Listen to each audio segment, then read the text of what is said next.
Pemirsa, nilai tukar rupiah terus melemah hingga menembus level 13.000 per dolar Amerika Serikat pekan lalu. Di awal pemerintahan Jokowi, rupiah berada di level 12.032 rupiah. Nilai tukar rupiah terus menurun hingga menyentuh angka 13.058 rupiah Jumat pekan lalu. Namun pemerintah maupun Bank Indonesia mengklaim depresiasi rupiah masih dalam kisaran yang wajar sehingga tidak perlu dikhawatirkan. Menurut Menteri Keuangan Bambang Brojonegoro, pemerintah tengah berupaya keras menstabilkan nilai tukar rupiah sesuai target APBNP 2015 pada kisaran 12.500 per dolar Amerika Serikat, antara lain dengan memperbaiki ekonomi makro melalui perbaikan pengelolaan anggaran, pengelolaan rasio utang, dan penurunan neraca transaksi berjalan. Sementara Menko Perekonomian Sofyan Djalil menegaskan pemerintah selalu bekerja sama dengan Bank Indonesia dalam upaya meredam gejolak rupiah. Karena itu masyarakat tidak perlu panik menghadapi kondisi tersebut. Jadi kalau rekan-rekan wartawan nanya apa yang bisa dilakukan pemerintah untuk bisa memperbaiki nilai rupiah, jawabannya memang tidak ada jawaban instan, ya. Bukan dengan mengucurkan uang seperti BI intervensi di pasar uang, tapi pemerintah harus memperbaiki kondisi makro. Iya, 13.000 tenang aja karena Bank Indonesia itu tetap watch out dan melihat masalah itu secara ketat tentang masalah tersebut.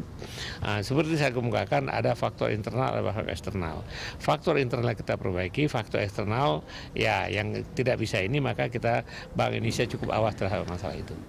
Nilai tukar rupiah terhadap dolar Amerika Serikat terus melemah hingga menembus level 13.000 per dolar. Namun pemerintah maupun Bank Indonesia menilai pergerakan rupiah masih wajar. Lalu bagaimanakah pakar ekonomi membaca pelemahan ini? Kita akan membahasnya bersama ekonom Lembaga Penjamin Simpanan, Bapak Dodi Arifianto. Selamat pagi, Pak Dodi. Selamat pagi, Mas. Pak Dodi, ada spekulasi yang menyatakan bahwa Bank Indonesia seolah-olah membiarkan pelemahan rupiah ini untuk mendorong ekspor dan membendung impor supaya defisit current account bisa teratasi.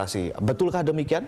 Oke, sebelum kita menjawab pertanyaan itu, sekarang kita perlu sadari bahwa Bank Indonesia ya kurang lebih sejak 2 tahun terakhir itu menyatakan sangat concern ya terhadap defisit neraca berjalan ya. Jadi jangan langsung ke dolar rupiah, itu ada kesananya nanti. Oke. Untuk menstabilkan defisit neraca berjalan ini, tools yang digunakan kemarin adalah policy rate, ya. Jadi BI rate dinaikkan. Kalau kita hitung 2013 ke 2014 terakhir, terus ini sempat turun, itu udah naik 175 basis point, ya, seperti itu. Jadi akibatnya apa? Memang karena ada dampaknya, defisit neraca berjalan kita bisa turun ya, dari hampir 30 menjadi sekitar 26 miliar. Dampak negatifnya? Dampak negatifnya growth kita turun dari pertumbuhan ekonomi turun. Ya, pertumbuhan ekonomi dari 6 menjadi 5. Iya kan? Ya, sedangkan dolar rupiah istilahnya tetap dalam tren yang melemah kan, ya. Waktu itu berada di sekitar 12.000 mendekati 11 antara perbatasan 11-12. Sekarang udah berbatas 12-13, ya kan, seperti itu. Jadi ngelihat trade off kayak begini mungkin ya, tentu saja yang paling tahu adalah BI. Ya, dugaan saya ini istilahnya ini hal yang wajar ya. Jadi dalam kebijakan ya, setiap kebijakan sama seperti obat, Mas. Ada kebijakan, memang penyakitnya diadres, tapi biasanya timbul ada efek samping.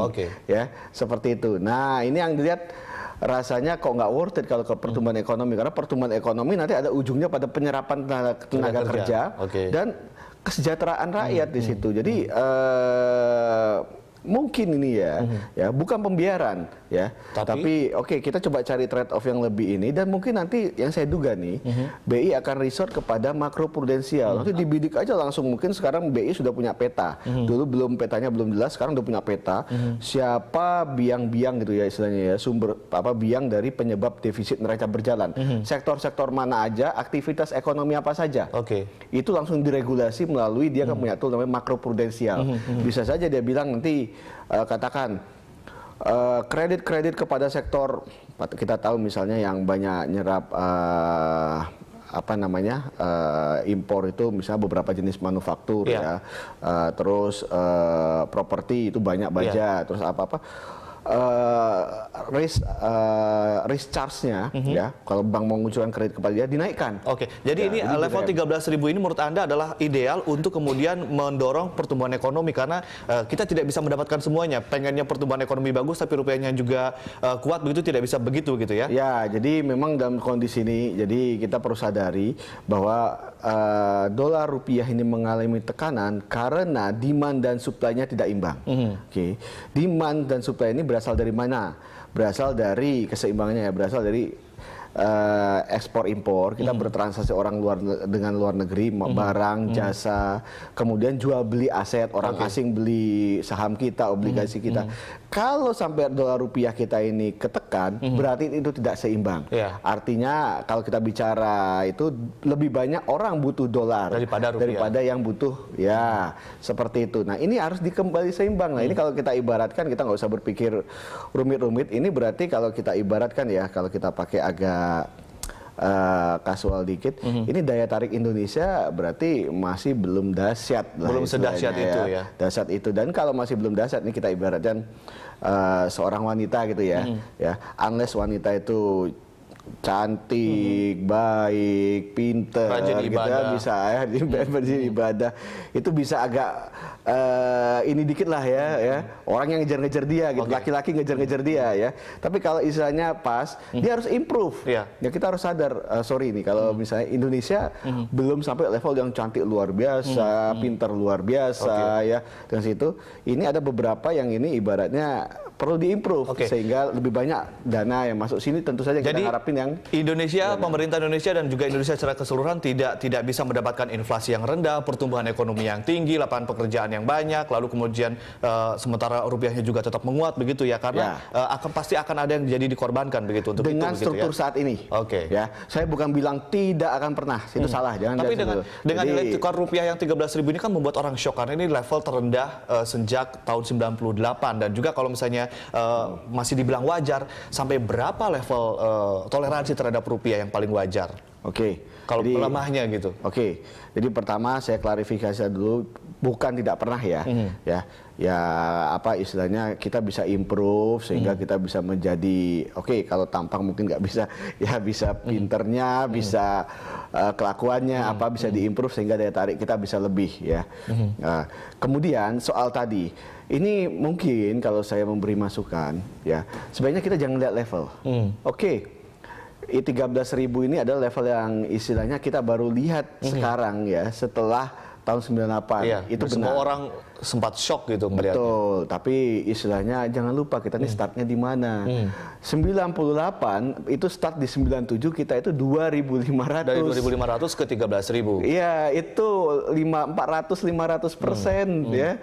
Uang mata uang kita itu terpangkas hingga tinggal 20%-nya nilainya. Nah, sekarang kita itu dari 12.000 ya ke 13.000. Itu sekitar 5-6%. Yang maksudnya nggak hanya Indonesia doang nih masalahnya nih ya. Jadi kita tahu ada The Fed, orang mulai jittery begitu, dia mulai menghilangkan kata-kata patient segala macam. Ini banyak orang sudah ini. Ini kita lihat ya, lira Brazil itu suffer 7%. Ya. Sepanjang ini kita Indonesia rupiah sudah berapa persen, Pak? Kita 6% dengan ini 13.000 kalau kita pakai Bloomberg itu ya 13.050 ya. Itu ya sekitar 6%. Jadi toleransi sampai level berapa tadi tadi saya tanyakan sama Pak Dodi, berapa kira-kira toleransi kita terhadap batas bawah rupiah misalnya, pelemahannya sampai berapa? 20.000 kah, 30.000 kah? Sekarang kita susah bicara itu sebagai suatu absolut ya, karena apa namanya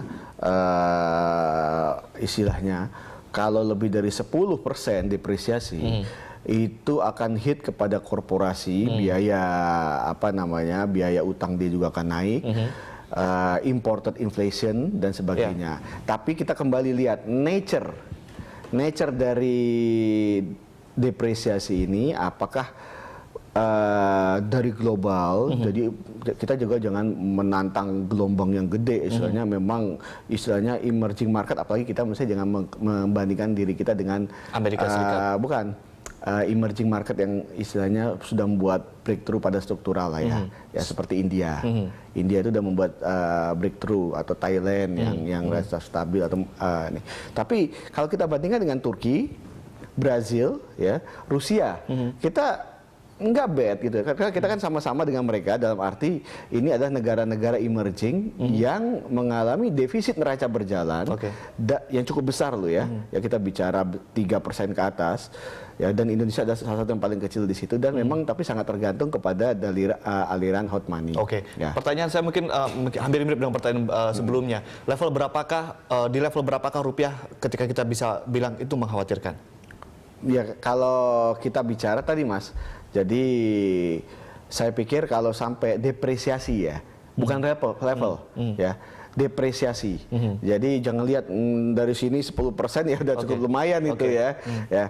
Jadi 10% itu sudah akan menimbulkan ancaman pada imported inflation, pada apa istilahnya 10% dari titik dari maksudnya year to date, year on year ya.